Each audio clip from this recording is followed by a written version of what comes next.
नमस्कार दोस्तों, DHM motivation channel पर आपका हार्दिक स्वागत और हार्दिक अभिनंदन है। जैसे कि आप सभी जानते हैं कि हम अपने चैनल पर ऐतिहासिक जानकारियाँ लेकर के आते हैं और अगर आपको हमारा डीएचएम मोटिवेशन चैनल पर दी गई जानकारी पसंद आई तो चैनल को लाइक करें, शेयर करें, सब्सक्राइब करें और साथ में लगे बेल आइकन बटन को प्रेस जरूर करें ताकि हमारी आने वाली अगली वीडियो का नोटिफिकेशन सबसे पहले आप तक पहुंच सके। तो आइए आज हम जानते हैं कि राजा शांतनु की पत्नी सत्यवती कौन थी। जी हाँ दोस्तों, बहुत से कम लोग जानते हैं कि राजा शांतनु कौन था और उनकी पत्नी सत्यवती कौन थी।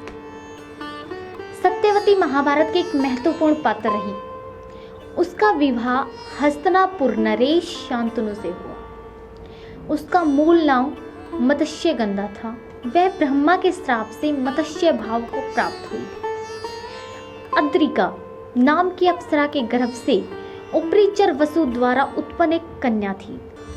इसका ही नाम बाद में सत्यवती हुआ। मछली का पेट फाड़कर मल्लाहों ने एक बालक और एक कन्या को निकाला और राजा को सूचना दी।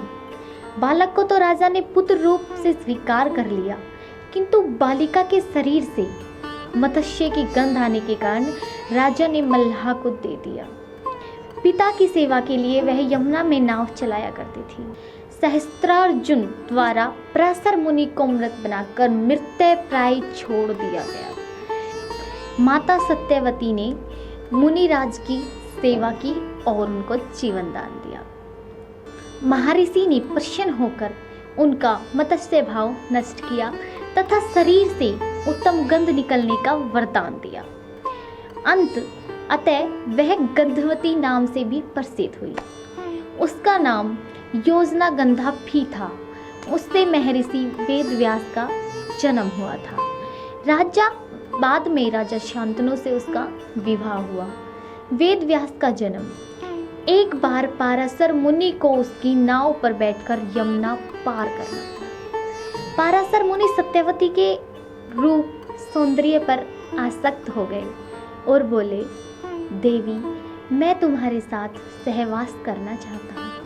सत्यवती ने कहा, मुनिवर, आप ब्रह्मज्ञानी हैं और मैं निषाद कन्या, हमारा सहवास संभव नहीं है। मैं कुमारी हूँ, मेरे पिता क्या कहेंगे।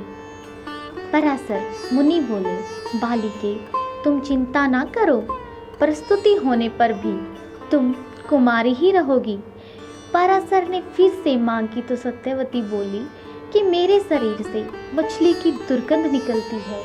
तब पराशर मुनि ने उसे आशीर्वाद देते हुए कहा, तुम्हारे शरीर से जो मछली की गंध निकलती है वह सुगंध में परिवर्तित हो जाएगी।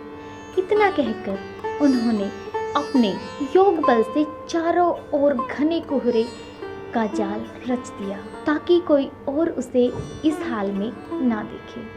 इस प्रकार पराशर व सत्यवती में परिणय संबंध स्थापित हुआ। समय आने पर सत्यवती के गर्भ से वेदांगों में पारंगत एक पुत्र हुआ। जन्म होते ही वह बालक बड़ा हो गया और अपनी माता से बोला, माता, तू जब भी विपत्ति में मुझे स्मरण करेगी मैं उपस्थित हो जाऊंगा। इतना कहकर वे तपस्या करने के लिए द्वैपायन द्वीप चले गए। द्वैपायन द्वीप में तपस्या करने तथा उनके शरीर का रंग काला होने के कारण उन्हें कृष्ण द्वैपायन कहा जाने लगा। आगे चलकर वेदों का भाष्य करने के कारण वेद व्यास के नाम से विख्यात हुए। इसी तरह की और ऐतिहासिक जानकारी हासिल करने के लिए देखते रहिए डीएचएम मोटिवेशन चैनल को। आज के लिए इतना ही काफ़ी।